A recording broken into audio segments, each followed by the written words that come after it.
ഞാൻ മൈൻഡ് ചെയ്യുന്നില്ലല്ലോ. നീ എന്റെ പെൺകുട്ടിയാണെന്നുള്ള ഒരു സാധനം എനിക്ക് ചാർട്ട് ചെയ്തിട്ടുണ്ടായിരുന്നു. നീ എന്നോട് എന്തെങ്കിലും മമത കാണിച്ചിട്ടായിരുന്നോ? എന്നോട് സ്നേഹം കാണിച്ചിട്ടായിരുന്നോ? നന്ദി കാണിച്ചിട്ടായിരുന്നോ?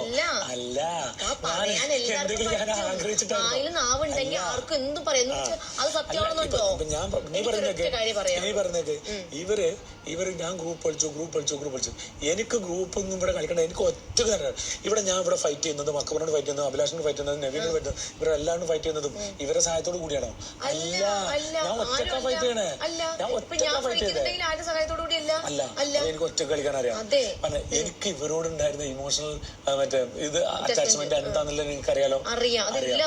അത് വെച്ചിട്ട് എനിക്ക് ആദിലയുടെ ഭാഗത്തുനിന്ന് ഇഷ്ടംപോലെ മനസ്സിന് പ്രയാസം വരുന്ന കാര്യങ്ങൾ ഉണ്ടായിട്ടുണ്ട്.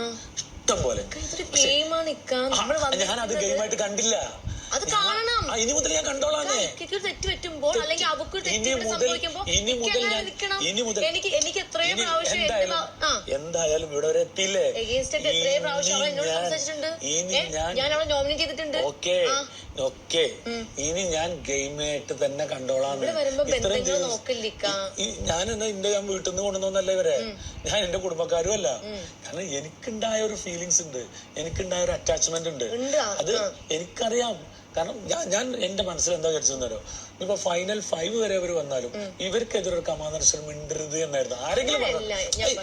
എനിക്കറിയാം, ഇപ്പൊ ഞാൻ കളിക്കണമെന്നില്ല അവർക്കെതിരെ. ഇവരൊക്കെ കളിച്ചു, അവര് കളിച്ചോട്ടെ, അവരെനിക്ക് തടയാൻ പറ്റില്ല. അക്കബർ കളിച്ചോട്ടെ, ആരും കളിച്ചോട്ടെ, നവീൻ കളിച്ചോട്ടെ, അത് തടയാൻ അവർക്ക് കഴിയുന്നുണ്ടെങ്കിൽ അവർ തടഞ്ഞോട്ടെ. ഞാനായിട്ട് അവർക്കെതിരെ ഒരു കമാനർശനം മിണ്ടില്ല എന്നുള്ളത് മനസ്സുകൊണ്ട് വിചാരിച്ചത്.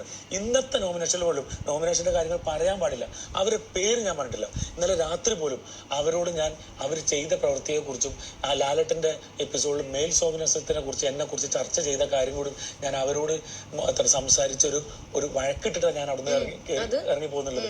എന്നിട്ട് പോലും ഞാൻ ആ വൈരാഗ്യ ബുദ്ധിയോട് കൂടിയിട്ടോ ഇതോട് കൂടിയിട്ടോ ഞാൻ അവർക്കെതിരെ ഞാൻ ഒന്നും പറഞ്ഞിട്ടില്ല. അവർക്കെതിരെ ഒരു ചെറുവിരൽ അനക്കിയിട്ടില്ല. മനസ്സിലായില്ലേ? ഞാൻ ഇവിടുന്ന് ഇറങ്ങുന്നത് വരെ ആ കുട്ടികൾക്കെതിരെ ഒരു കമാനക്ഷരം മിണ്ടരുത് എന്ന് മനസ്സുകൊണ്ട് ഉറപ്പിച്ചിരുന്ന ഒരാളാണ് ഞാൻ.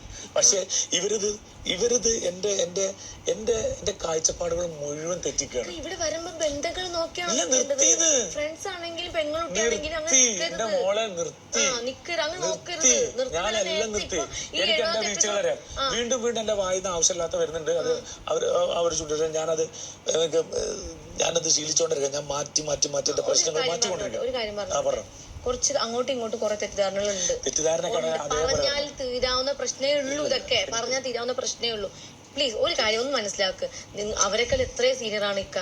ഒന്ന് ജസ്റ്റ് എന്റെ പൊന്നുമോളെ, അതല്ലേ പലതും ഞാൻ കണ്ടില്ല.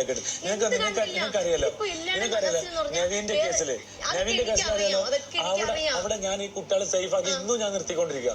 ഇല്ല, ഞാൻ നെവിനെ പറ്റി അവര് പുറത്തെ ഒരു കാര്യം അറിഞ്ഞു വന്നവരാണ്. അത് എന്റെ അടുത്ത് ഷെയർ ചെയ്തിട്ടുള്ള കാര്യം തന്നെയാണ്. അത് മൈക്ക് ഇട്ടിട്ടാണ്, മൈക്ക് മാറ്റിട്ടല്ല അവർ സംസാരിച്ചിരിക്കുന്നത്. ഇവിടെ എല്ലാവർക്കും അറിയാം കാര്യം. അതല്ലാതെ വേറെ എന്ത് കാര്യം നിങ്ങളുടെ ഇടയിലുള്ളത്? എനിക്ക് എന്തെങ്കിലും ഇതുപോലെ ബ്ലാക്ക്മെയിൽ ചെയ്യുന്ന പോലെ ഇപ്പൊ എനിക്ക് തോന്നി. ഞാൻ ചോദിച്ചോടുത്ത് നിങ്ങളുടെ ഇടയിൽ എന്തെങ്കിലും ഉണ്ടോ, അല്ലെങ്കിൽ നിങ്ങൾ എന്തെങ്കിലും പറഞ്ഞിട്ടുണ്ടോ പുള്ളി ഇങ്ങനെ ബ്ലാക്ക്മെയിൽ ചെയ്യുന്ന പോലെ എനിക്ക് തോന്നി. അപ്പൊ അവർ എനിക്ക് കുറെ കാര്യങ്ങൾ പറയാണ്ട് സമയം എന്ത് കാര്യമല്ല ചോദിക്കണ്ടല്ലോ. ഞാൻ എന്നോട് പറയണ്ട.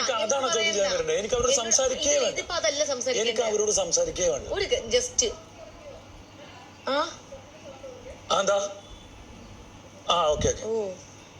ഞാനൊരു കാര്യം പറഞ്ഞോട്ടെ.